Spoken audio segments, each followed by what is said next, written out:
So the Holy Bible says,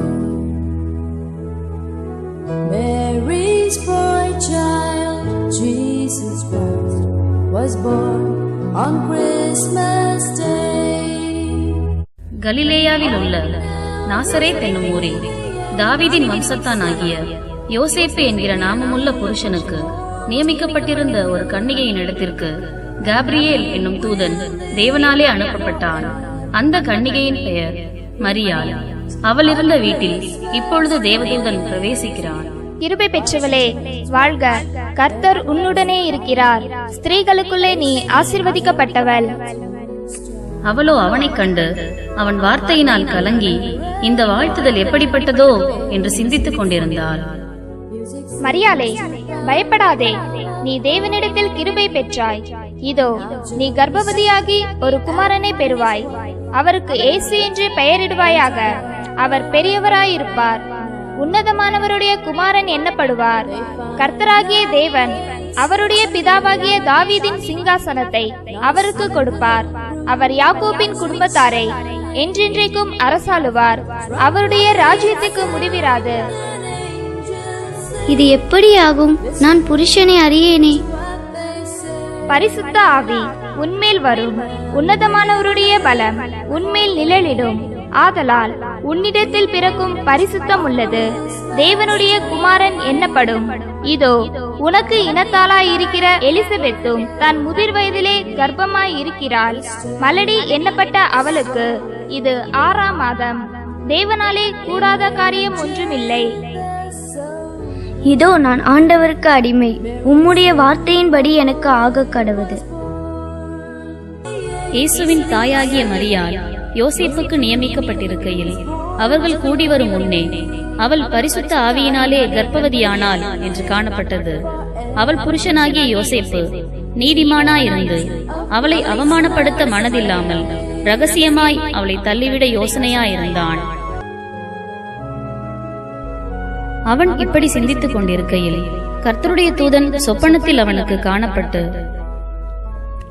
தாவீதின் குமாரனாகிய யோசேப்பே, உன் மனைவியாகிய மரியாளை சேர்த்துக் கொள்ள ஐயப்படாதே.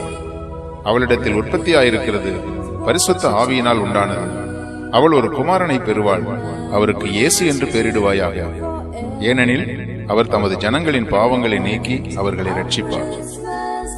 யோசேப்பு நித்திரை தெளிந்து எழுந்து கர்த்தருடைய தூதன் தனக்கு கட்டளையிட்டபடியே தன் மனைவியை சேர்த்துக் கொண்டான்.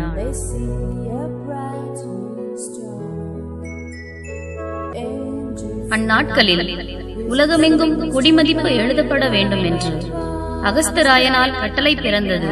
சீரியா நாட்டிலே சிரேனியோ என்பவன் தேசாதிபதியாய் இருந்த பொழுது இந்த முதலாம் குடிமதிப்பு உண்டாயிற்று. அந்தபடி குடிமதிப்பு எழுதப்படும்படிக்கு எல்லாரும் தங்கள் தங்கள் ஊர்களுக்கு போனார்கள்.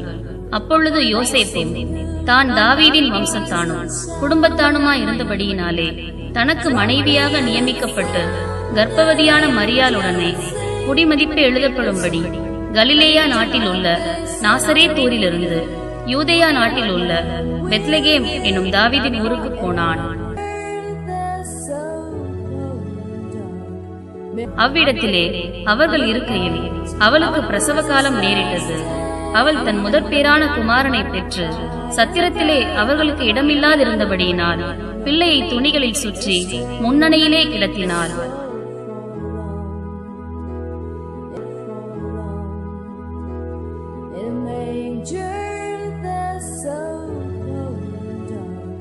Mary's little boy was born. From now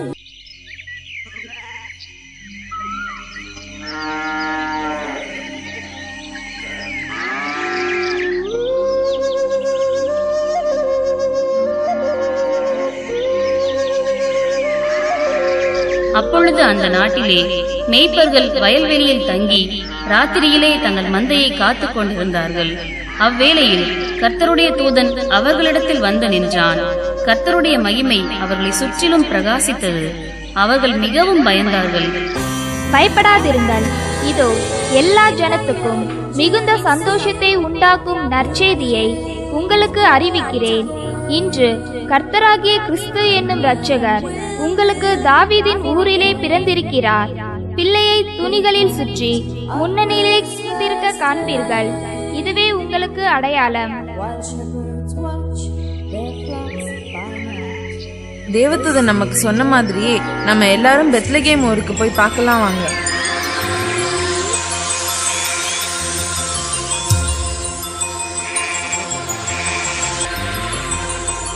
ஏரோது ராஜாவின் நாட்களில் யூதேயாவில் உள்ள பெத்லகேமிலே இயேசு பிறந்த பொழுது கிழக்கிலிருந்து சாஸ்திரிகள் எருசலேமுக்கு வந்து, யூதருக்கு ராஜாவாக பிறந்திருக்கிறவர் எங்கே? கிழக்கிலே அவருடைய நட்சத்திரத்தை கண்டு அவரை பணிந்து கொள்ள வந்தோம் என்றார்கள். அப்பொழுது ஏரோது கிறிஸ்துவானவர் எங்கே பிறப்பார் என்று அவர்களிடத்தில் விசாரித்தான். அதற்கு அவர்கள், யூதேயாவில் உள்ள பெத்லகேமிலே பிறப்பார். அதேனென்றால், யூதேயா தேசத்தில் உள்ள பெத்லகேமே, யூதாவின் பிரபுக்களில் நீ சிறியதல்ல.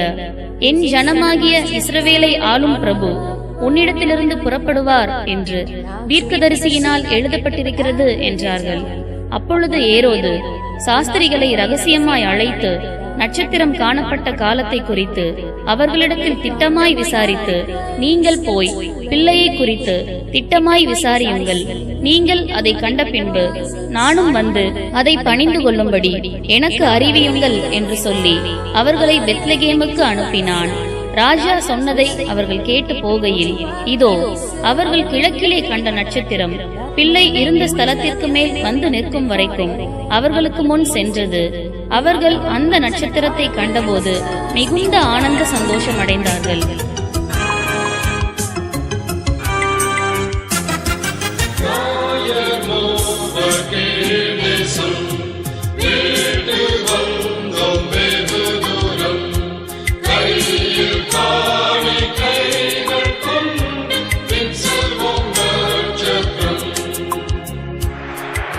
அவர்கள் அந்த வீட்டுக்குள் பிரவேசித்து பிள்ளையையும் அதன் தாயாகிய மரியாளையும் கண்டு சாஷ்டாங்கமாய் விழுந்து அதை பணிந்து கொண்டு தங்கள் பொக்கிஷங்களை திறந்து பொன்னையும் தூபவர்க்கத்தையும் வெள்ளை போலத்தையும் அதற்கு காணிக்கையாக வைத்தார்கள். அந்த நேரத்தில் திரளான தேவதூதர்கள் தோன்றி இயேசுவை ஆராதித்தார்கள்.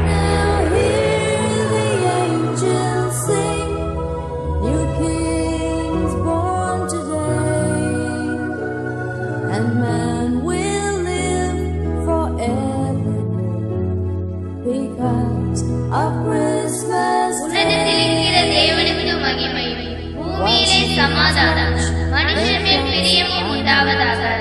உன்னதத்திலிருக்கிற தேவனுக்கு மகிமை, பூமியிலே சமாதானம், மனுஷர் மேல் பிரியமும் உண்டாவதாக. உன்னதத்திலிருக்கிற தேவனுக்கு